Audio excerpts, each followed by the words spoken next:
Meet Sam. He's just stepped off stage at a media leadership conference. He's still riding the high of a well-received panel discussion.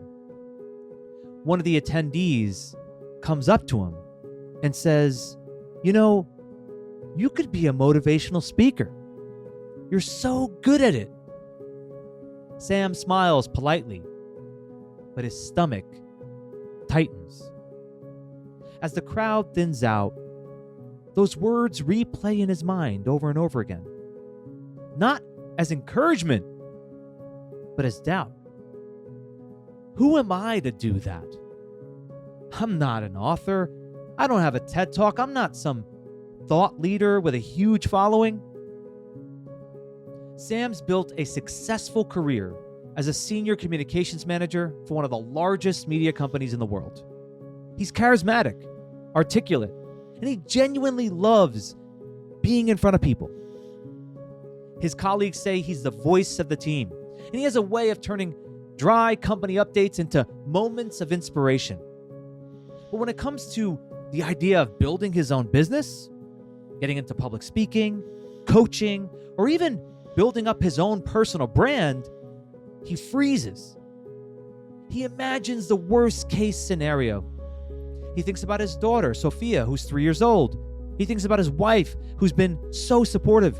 And he thinks about not being able to provide for them, not being able to pay for the mortgage. And those fears make him think that the idea of building his own thing is not only irresponsible, it's selfish.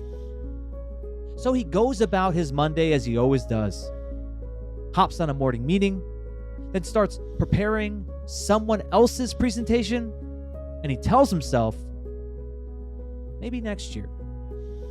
Today, I'm speaking with Hussein Hallak, writer, entrepreneur, and startup mentor who's helped over 1,000 founders in over 100 countries turn bold ideas into reality.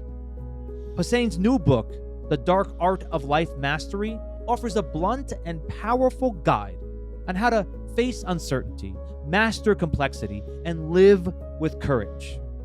And I look forward to hearing how Hussein would help someone like Sam to take those first steps without having all the answers, without needing it to be perfect, and without waiting for permission. My name is Jay Abbasi, and welcome to Unstuck. Real people, real stories, real solutions. While the details are changed to protect anonymity, what you just heard is based on a true story of challenges that come up in the real world. And we discuss how to navigate these environments with practical tips to help you get unstuck and build a more fulfilling, impactful, and balanced life and career. So Hussein, I am curious to learn about your story. You were born in Syria, now you're in Vancouver. Start early on for me. Your journey. Where would you begin if you were to tell people about your journey? Where do you start? Ooh, I would probably tell them about Vancouver right away. I wouldn't. I mean, sometimes I do start when I was born. Maybe it depends on the conversation. But for this conversation, I'll start with Syria because Syria has all these fond memories, but it also kind of shaped my perspective on life. You grew up there, and I grew up in a family that didn't have that much. My grandfather was extremely rich. He used to put money in sacks of potato, basically. That's how much money he had. But my father decided that he's going to go on his own, went to Damascus and lived there. And we lived on employee salary. And at the very beginning, late 70s, early 80s, I remember they had many parties. But in the 80s, we had sanctions. And I remember vividly standing in line to get our portions of rice, sugar, and tea. So standing in line, standing like for hours to get bread or something like that. So that I remember vividly. But then going into university and studying engineering, I didn't have much to look forward to because in Syria you couldn't be. I'm studying electronic engineering. I couldn't work at a integrated circuit factory. Like there's none of that. There's Intel and AMD and all of them in the US. I wanted to become a rock star, and the only way you could do it is go to LA or New York, and that's impossible for me being Syria. So anything that let's say you could consider a career in the Western world, where you say you can be anything. In Syria, you could be nothing. So all you Mm. could hope for is maybe you could kind of survive a little bit, and make some money, find a job. So most of my focus was in the moment, and anything that was possible in the moment, joining a band or playing guitar or pursuing something that I like in the moment. Everything was really in the present moment, and that shaped my how I thought about things. So when I got the opportunity to go to Dubai, I jumped right on it. So that's where I usually start when people ask me. Yeah. Well, you just alluded to how there were some things that then became associations, some ways in which the upbringing led to some of the later decisions. So if you Mm, were to try to pinpoint a few things, like, because of yeah, this upbringing, it instilled this in me. yeah. What is this? What did it instill in you? Well, the thing that instilled in me is I'll try anything. I think at the time I had nothing to lose because there was no career to build. I didn't worry much about kind of failure or a reputation of, let's say, well, if I fail in this, what's going to happen after? I didn't worry about that as much. So everything was, I was willing to try it once. So I ended up things that I would end up with. I remember my first big sale was when I started. I joined me and someone who's a friend of the family. We started this marketing company, and I launched a competition. And the first sponsor I went to was the biggest telecom in Syria. And I went to the CEO. I downloaded. It was the first time we got the internet. I downloaded a sales book, read it, and went to and one of the things that he said in the book, you would go to, if you're going to meet a CEO, the secretary will tell you no, so you go and sit in and wait. And that's what I did. I went and sat down and waited. He said, well, the CEO is busy, and I said, well, I'll wait. And I kept on waiting, and then he had an opportunity, so I went in and I sold him, and I got the sponsorship. And it was like I never experienced anything like this. I had no clue what I was doing. I was like, oh, this is fun. And all of my life was like a the first thing I done. I dubbed a Disney movie. I jumped into a lead singer in a rock band just because I knew my accent in English and I knew the words. At the time, there was no words, there was no lyrics online that you could get. You have to rely on your understanding of the language. And in Syria, very few people had my skills of being fluent in English. So I stepped in, even though I didn't know how to sing. So I went and trained how to sing. So my life became defined by, I'll say yes first, and I'll go learn what to do later. So Wow. that was kind of like it became a defining thing in my life. And I never like thought about it being like, oh, this is me. It was just the case. An opportunity will open up and I'll say, I'll do it. And then because it wasn't like in the US, I think you have to be a specialist or you have to deliver certain standards. In Syria, we had nothing. So if you have nothing and you say yes and go learn it, well, what's the worst that's going to happen? I'm going to fail at it. So that's not going to impact my future in any way because I didn't have a future. So I'll just do anything that comes my way. 'Cause there's a sense of you felt like there was nothing to really lose. There's nothing to lose. Yeah. You don't have a career. Like in Syria, what's the best that you can, like, let's say you become a lawyer. There is like you become a lawyer, then you have a law firm, then you build your there's nothing like that. There are like few firms that are big, but it's not like America where you have, like a capitalist system. It's all about the relationships that you have, and there are some few big names, but there's no path for someone like you do this and then you get that and you work 20 years here or 10 years here or you're clerk for someone. There is no such thing. We had so many doctors and engineers that most taxi drivers were doctors and engineers because university is free, and it's defined by grades, and you're meant, being a doctor or engineer is a status symbol rather than a career choice, if that makes any sense. Hmm. Now, this all led to you then helping others to come up with entrepreneurial ideas and innovate solutions. So, in your journey, what have you seen in others that hold them back, that it's like a contrast for you? It's like, "Oh, Mm. I see this in them, like, they're not able to pursue this because of X." Like, what do you notice that holds people back from being able to just sit in that waiting room for hours until the CEO comes out? Well, I think knowledge, the thing that I didn't have at the time was knowing what's the implications of that. Because you didn't have a reputation to build, or not having the internet meant that nobody could find you. Everybody is like new to you. And of course you had, I mean, you were building that reputation in Syria, but I didn't know that I wanted to be what I was working on. I was just like, oh, this is an opportunity, I'll work at it until another opportunity comes along. I was jumping around between one thing and the other. So I think what holds people back is the lack of willingness to try or to take the first few steps. So I became skilled at telling people, like, try it. What's the worst that can happen? I even developed this framework I call play, learn, get better. And it's really about playing first. So the first thing you do is jump in and you play. You test a few things and you see what how you feel. And then if you like it, then you go learn and then you get better at it. And that is pretty much how in my opinion life unfolds.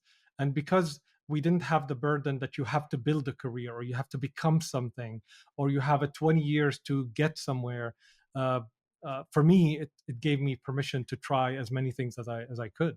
Mm. Play, learn, get better. I love it.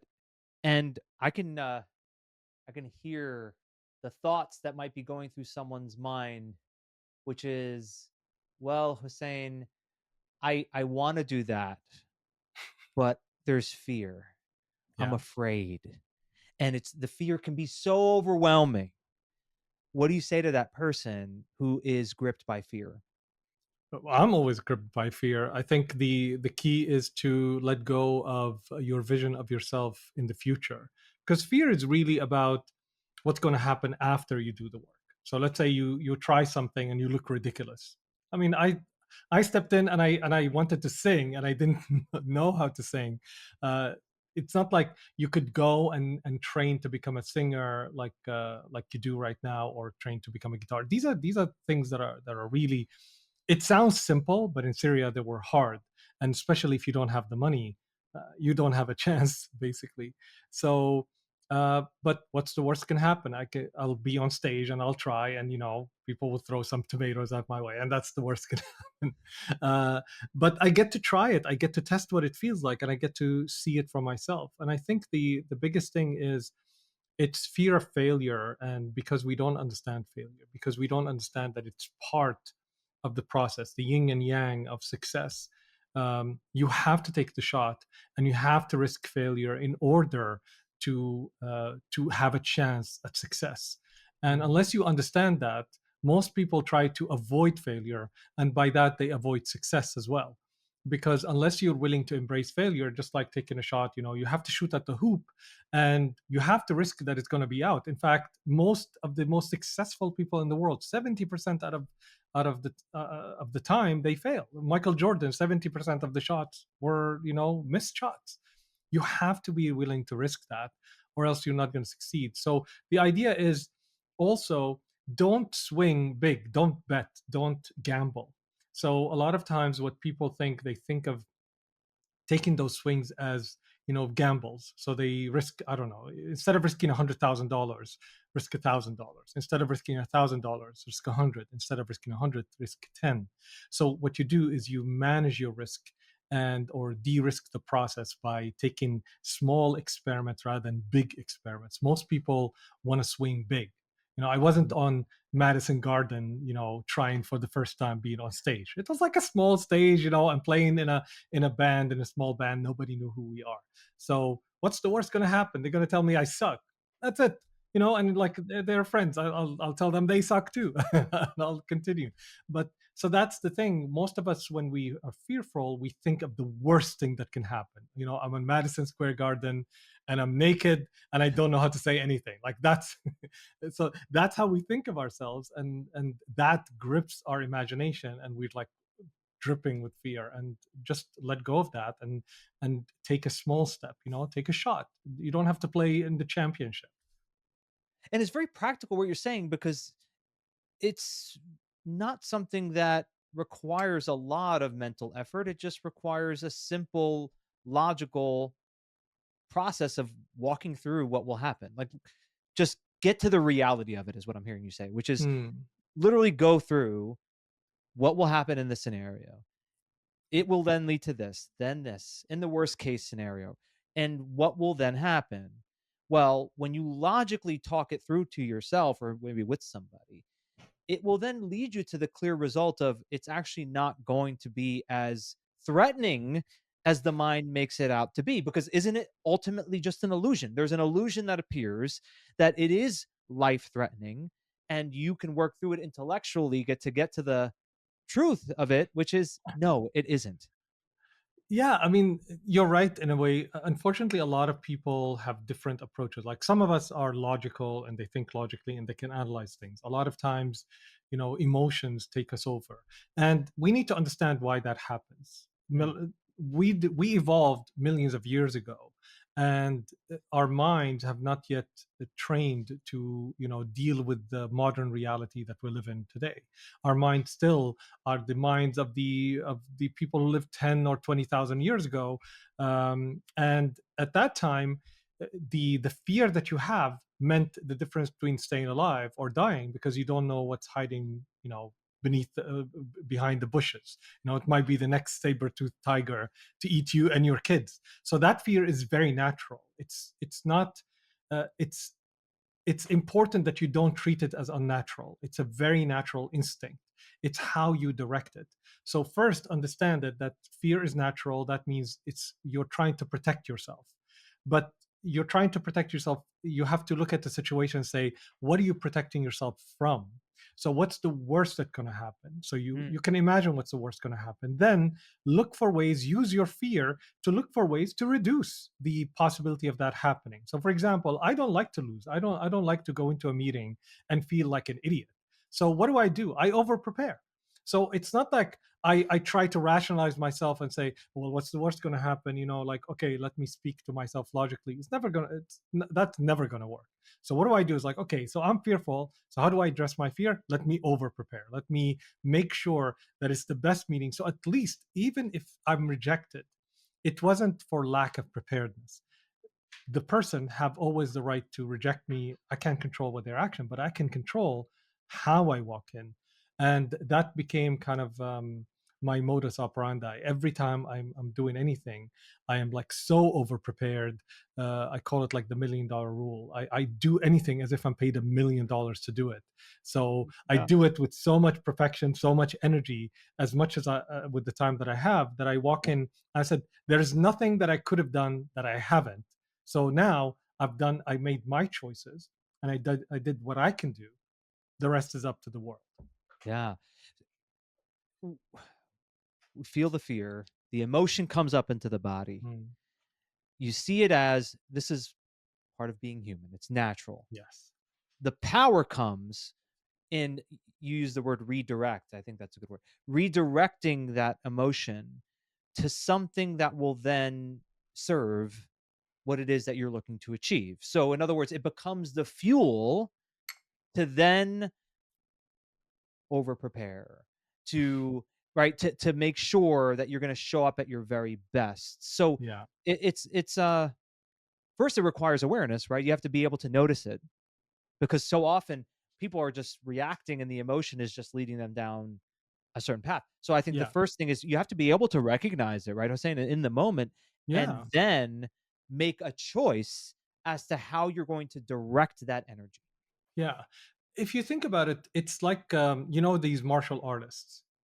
It's not like you. How do you train? You train so much that it becomes natural to you. So the same thing you need to treat fear in business. You have to put yourself in so many situations that it becomes natural for you. If you're the first time selling, you're going to be scared out of your mind. Like it's the first time you're doing anything.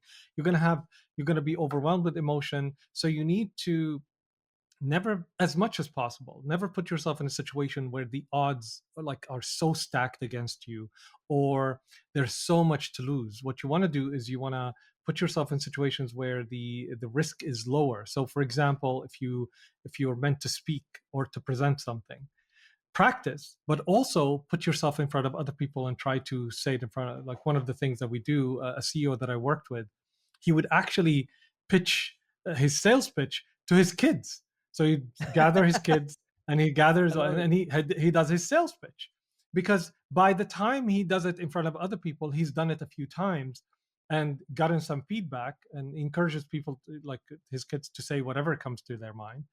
And he's gone through the first part, because that's where the fear is the highest, and he did it in a low risk environment. That's why we advise, for example, entrepreneurs, when they are raising, don't raise from the investors you want to raise from at the very beginning.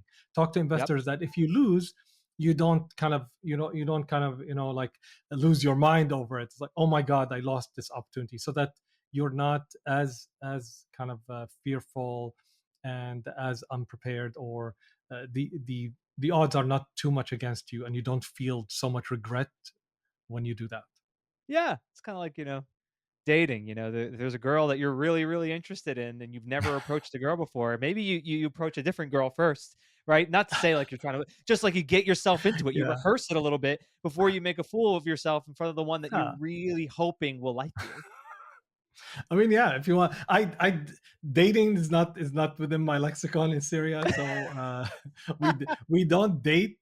It sounds weird, but yeah, I never really understood the dating culture of America. But that's something for a different conversation, probably. We'll record a different episode down the road about dating.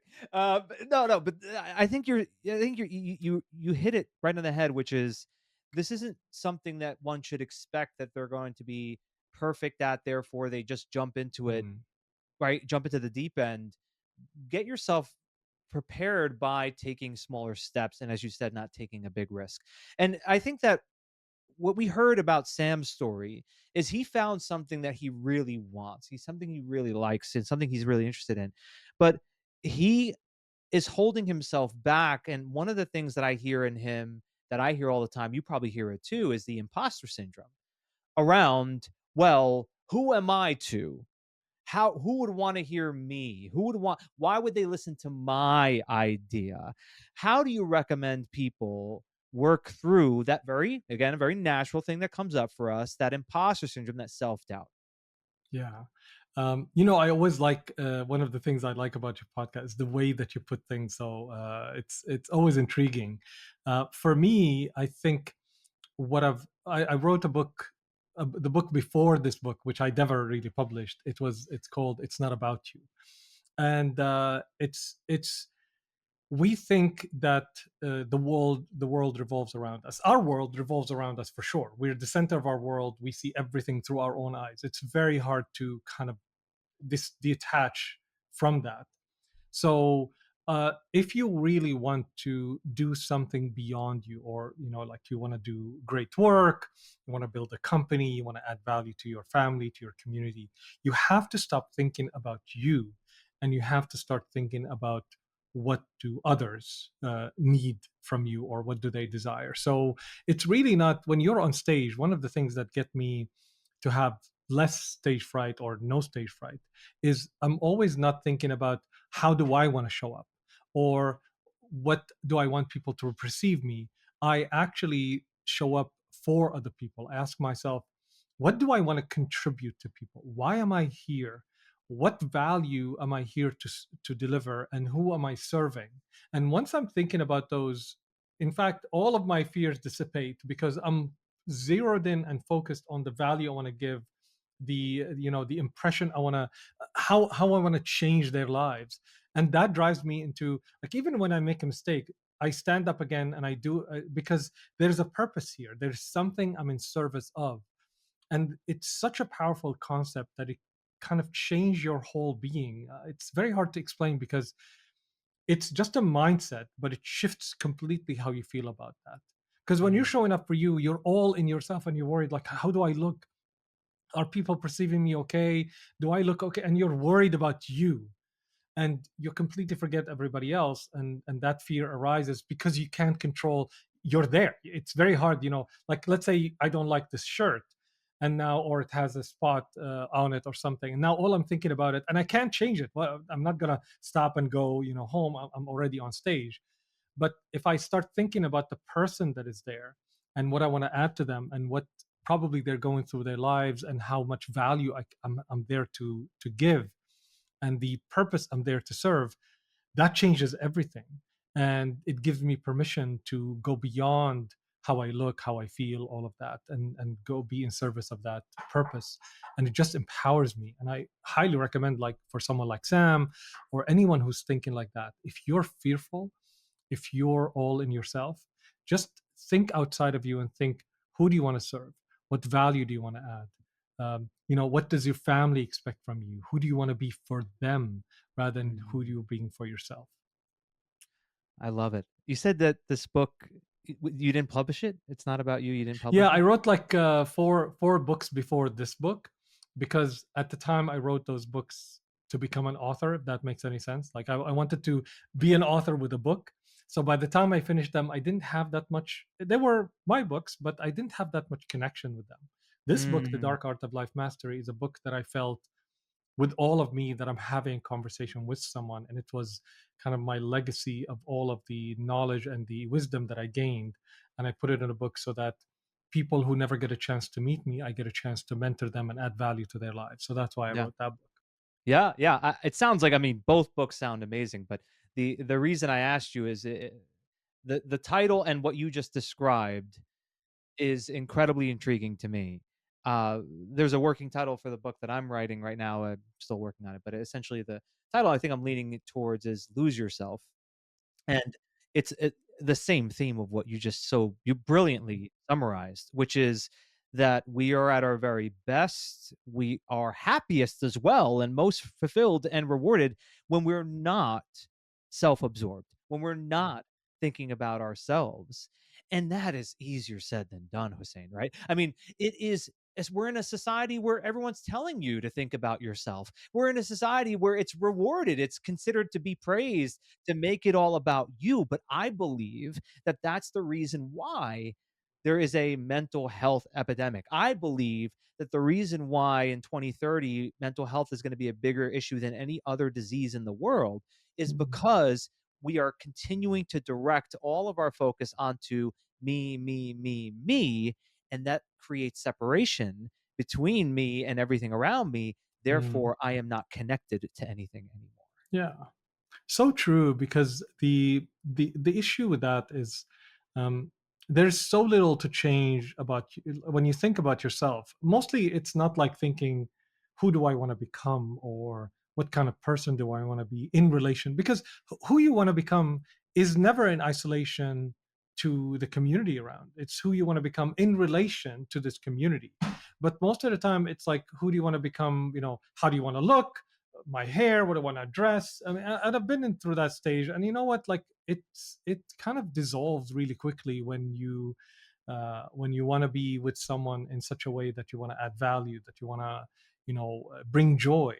I One of my biggest things was, when I was with my girlfriend at the time. She became my wife, and the woman I love, and I was very obsessed with, her reciprocating to me the what I was doing. And I did that with other people as well. Like, like, it was all about, well, are they contributing the same thing? Like, I used to measure friendship, well, what I did for you and what you did for me, and is it equivalent, and all of that. And it was honestly one of the most kind of uh, I would say demeaning ways to the relationship, because what happened is, that's what I'm worried about, and I'm not enjoying, because it's like, okay, I said this and I did that. Is she gonna do something? When I let go of all of this, and I started to figure out that all I have control of, all I have choice over, is what I can do for that person, my love for them, my contribution when I'm, let's say, present for them. That's what I can do. And it's their choice to do what they want to do, and it's not a measurement. It's like, I can I derive, that was the question, can I actually derive joy from what I do rather than waiting for somebody else to do something? And the answer was yes. And it kind of changed completely what I do. And it became, every act that I do never even waits for somebody else to reciprocate. So I became a contributor in the community. I became an influencer. I became, not like like a social media influencer, as an influencer, like in people's lives. I became a mentor. So I stopped asking, kind of like what John Kennedy said. He's like, JFK. He said, like, don't ask what your country can, ask not what your country can do for you. Ask what you can do for your country. So I think in the same way is that what you can do for others is so much far more controllable, and you have more choice in that, and it brings you so much joy, because when you're sitting down waiting for somebody to do something, and you measure yourself worth by what people do for you, you're going to have a very miserable life, my friend. It's so true. Everything becomes transactional, Yes. and everything is also being done from a state of lack. Because what you're saying is, I give this to you so that you can then give this to me, because I feel there's something that I need to, like a hole in me that I need to fill, right? But if you are WHOLE whole, then I'm gonna give you, and there's nothing I need in Yeah. return. I know that in your writing, you're big on poetry. You were telling me a little bit about that before we were recording. I am as well. And what I'm putting into my book is a bit of a poetic story of a young boy who's having a conversation with the sun. And he asks the sun, "What's your purpose? Why are you Mm. here?" And I'll summarize it because I don't want to spend too much time on it. But essentially, what the sun says is, "I'm not giving my light and warmth to the planet because I expect anything in return. I'm the sun. This is my role in the universe. This is what I'm here to do. This is what I'm here to serve. I don't need anything in return." And I think that when we live from that kind of state, we are happier, we're more fulfilled, and we end up actually performing better from that state. I think it's so true. I would say, uh, one time a coach of mine said, he said, uh, I was having this conversation with my wife, and there are certain things I wanted to do, and there was a disagreement between me and my wife about what to do. And he said, I can't remember what it is, what the disagreement, but he said something that stayed with me. He said, if you're, um, a mango tree, you give mangoes, and that's about it. That's your purpose in life. So what he meant was, is that you give mangoes because that's your purpose. You don't need a reason. You don't give mango. The mango tree doesn't give mangoes because the others will appreciate the mangoes, because they eat them, because they find them delicious. It doesn't give a shit about what people think, about the mangoes. Mango tree gives mangoes. That's it. So when you choose who you are to the world, and you choose, like, I am in the world to do X, and you give X, regardless of what the world does in return, whether it rewards you, it's not, it treats you badly, treats you horribly, however it is, that's what your purpose is. These are the Mm. people that make the biggest difference in people's lives. And in my life, those are the people who make the biggest difference, who gave without an expectation of return. In fact, actually, if you really look at life, you never get this idea of transaction, like, like me and you right now. We can, that's why barter doesn't work. That's why money works, because the transaction between me and you, maybe it's one direction, but you will transact with somebody else, and they will transact with somebody else, and that's how the economy works. And the same way with the economy of emotions and contribution and community. The community doesn't evolve because people contribute between each other. You might actually help someone that have no ability to help you, but they in turn will help somebody else, and they in turn will help somebody else. And Mm. that's how the community operates. Everybody has a role to play, and together we're a community. It's not the two people among each other. And that is the key. So you do what you do because you choose to do it. You do what you do because that is your purpose in life, not because somebody else appreciates it, not because somebody will pay you for it. You do it because you choose to. And that is basically what I work with people on, is that what is it that you choose in life? What is your choice? Forget about what the world will tell you. Forget about how the world will treat you. What is your choice? And that has so much power, because at a certain point, you sit with someone who's sad, for example. My friends were mean to me, or this person rejected me, or I lost my job. I say, okay, so that happened. You can't change that. What is your choice? And once you ask them that, they realize that they can choose to remain unhappy, which is fine. I mean, if you want, and I tell them, well, how long you want to choose that? Well, I want to be, sad for an hour. Okay, great. And then what do you choose? Well, I choose to look for a job, or I choose, to do X, or I choose. It's your choice. And that gives you so much power over your life, because you Mm, can lose everything, but the one thing you always have is the choice. mm. And the other thing that I think is a component of what you're saying is trust, which is Mhm. to trust that if you make that choice to give and to really serve as best as you can, that it will come back at some point, even though you're not attaching to it, even though you're not expecting it. Of course, just for survival needs, right? You need to be able to be compensated. You need to be able to also be receiving in some way, shape, or form. So it's saying, okay, I'm going to have the courage to serve and give and let go of me in this and just give with the trust that it will come back to me in some way, shape, or form. Mm. I mean, I agree with you, and I would say I have a particular thing about that, which is, uh, you can choose to be paid. Like, choosing to contribute doesn't mean that choosing to contribute without return. You can Right. say, I choose to work, do music and make money doing music. uh, let's say that's your choice.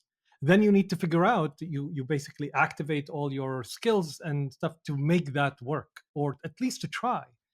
So I wanted to make money doing art and doing design and stuff like that. So I found many ways of doing that. In fact, even sometimes by designing a whole business just so that I can do what I love.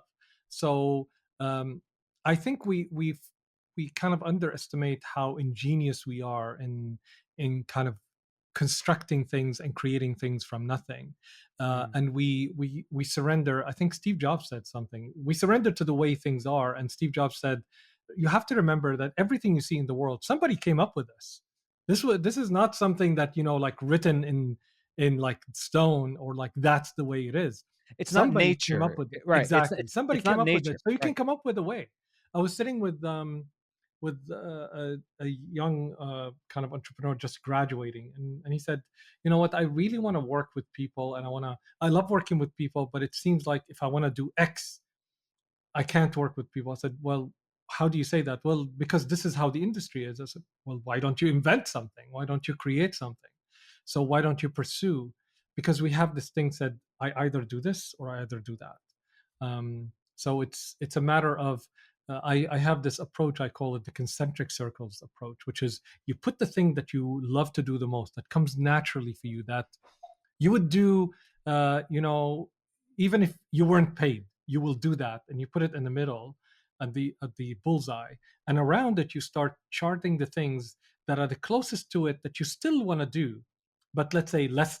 You love it a little bit less, and then a little bit less, and towards the peripheries, and then that's your universe right now. Anything you do connects to the heart of what you want to do. Most people, they say, well, I want to play guitar, but I have to work and get money. So they have these dichotomies. It's either this or that, or I have to do this, and in my spare time I do this, and there's competition. Whereas if you do this, you start kind of selecting things that connect to each other. It's like the sense of what's practical, right? And I think that's in Sam's story as well, because he wants to pursue a career as, let's say, a speaker or a consultant or a coach. And he says, well, I have my daughter, Ava. What about, I hear this one all the time. What about health insurance? Something is Yes. like I know maybe it might be different in Canada, but like, it's like, it's something It's a like real that. concern. I get it Yeah, for sure. it's a real concern. So what do you say to people like that? Like, okay, well, all these practical things come up, Yeah. How do you help them to work through the things that for them it's pretty, I don't say hardwired, but it's a belief that they're holding on to, Mm. that there's too much at risk here, which is why I can't do it right now. Yeah. Well, get close as much as possible to the thing you want to do. I remember the story of someone who wanted to work in the music business. So the way that they to be closer to that, they took a janitor kind of job in a music studio, so that they're close to the music studio. Yeah. So they're close. So that while the job itself is not music, but they're close to where they wanted to do, I would say, stuff. So what I would say is try to as much as possible to be the closest possible to what you want to do. You may be veered off. Like it's like I call it the captain and the sea. You have your treasure island that you want to sail towards, but at the moment, let's say there's a storm along the way. So you can't, if you go through it, you're going to suffer a lot. So sometimes you have to veer off, and the way you navigate the waves is not head on. You actually move with the waves until you get to what Mm. you want. So you have to. A lot of times we see just a straight line towards what we want, and if we don't get that, then like okay, then that means I have to go another way.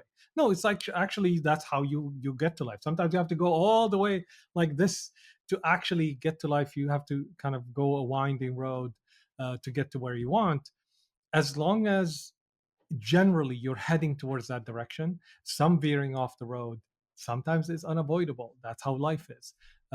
So don't let go of your dreams, but also be in the moment, make powerful choices in the moment while still hanging on to what you really want.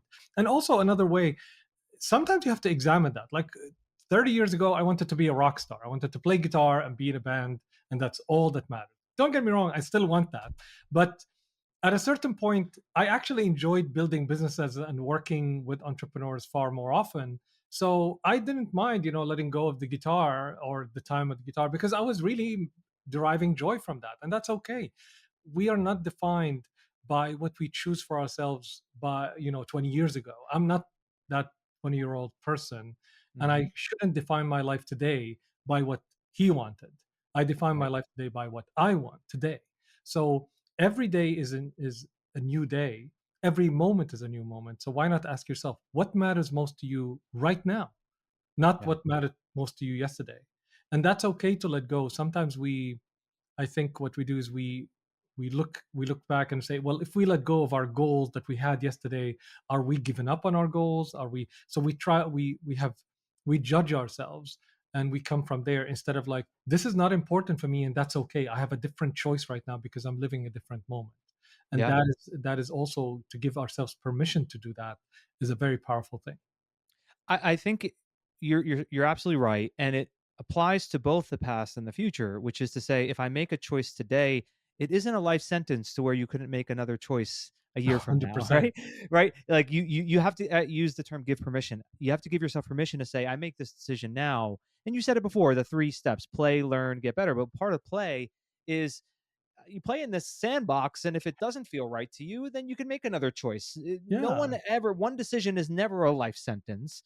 Yeah. Now, Hussein, I want to ask you to imagine a scenario where you had a chance to meet Sam in this story, and I forgot to say it to you directly, but Sam is based on a real person that I know. I changed some of the details, but this is someone who went through this exact thing, and let's say he picks up a copy of the Dark Art of Life Mastery, forgive me, and after reading the book, he reaches out to you. He tells you his story. You listen, you acknowledge what he's going through, but then rather than just give him advice, you may want to ask him something to provoke him to think a bit differently. What would you ask Sam in that moment? I think I would ask him like, what is the cost of keeping that mindset or staying where they are right now in the journey?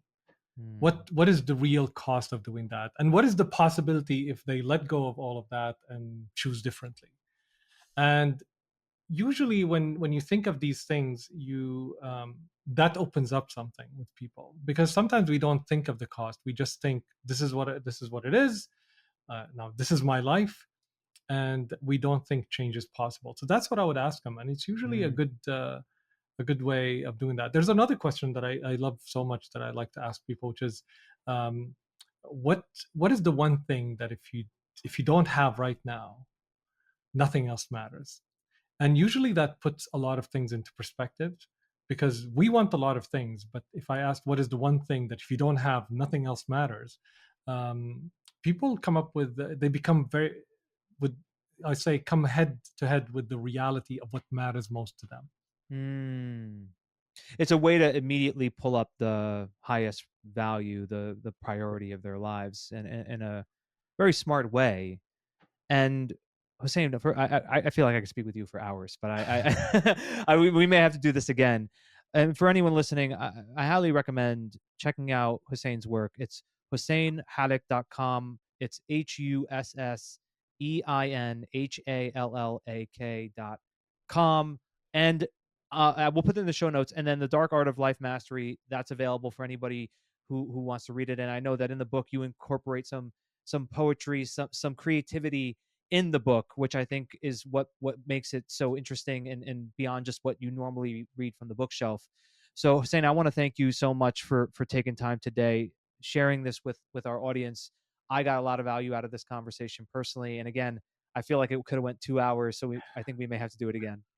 Yeah, absolutely. Thank you. I can't believe that the time passed so fast. Thank you for the thoughtful questions and the wonderful conversation. Really enjoyed it. Thanks for having me.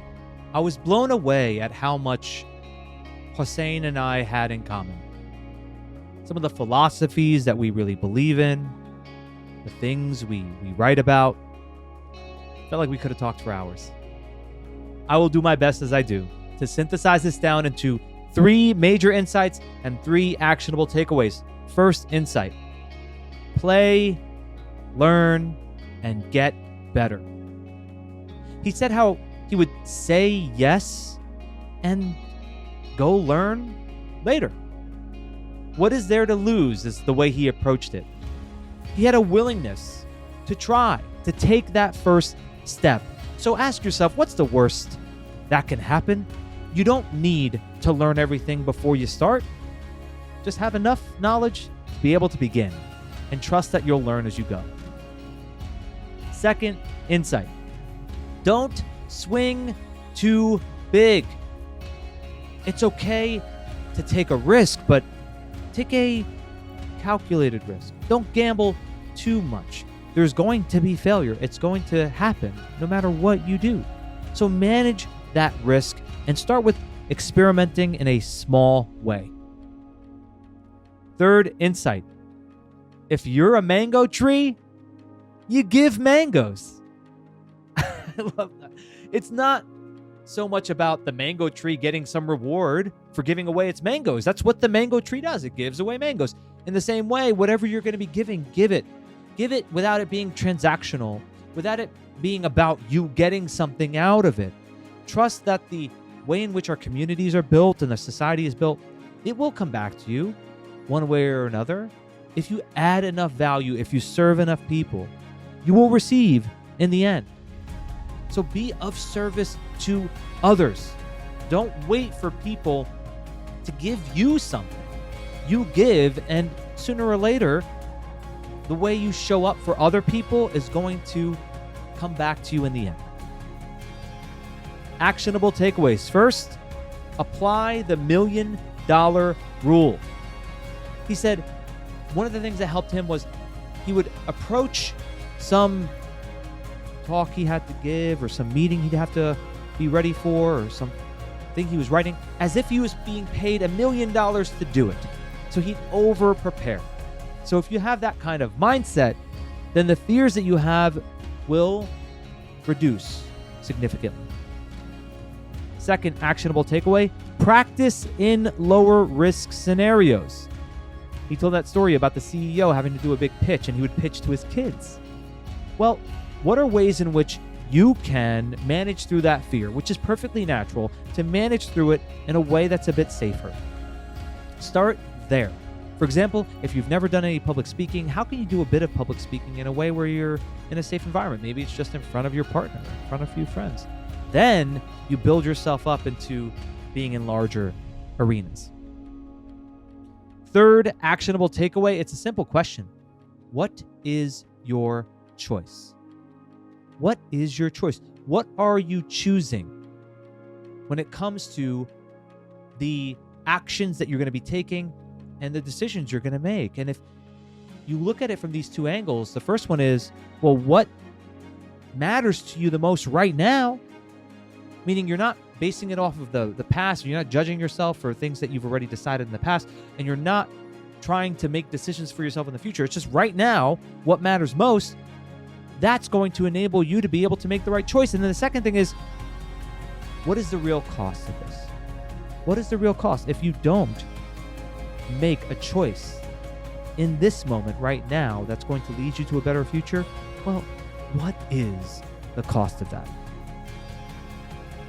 Join us on Friday's episode. I'm going to do a deeper dive into the conversation Hussein and I were having around letting go of yourself, being that mango tree that gives mangoes, or the sun that gives away its light and its warmth. I mentioned how this is the key takeaway from the book that I'm writing. So I'm going to give you a bit of the behind the scenes of what I'm writing. You can kind of get a sense of what's going to be in the book. Hopefully that'll be published next year. But to me, it's the greatest secret I've ever uncovered. It's the greatest discovery of how to maximize resilience and happiness and performance. And I'm going to share a bit of that with you in Friday's episode. So be sure to check that out. And until next time, thank you so much for listening.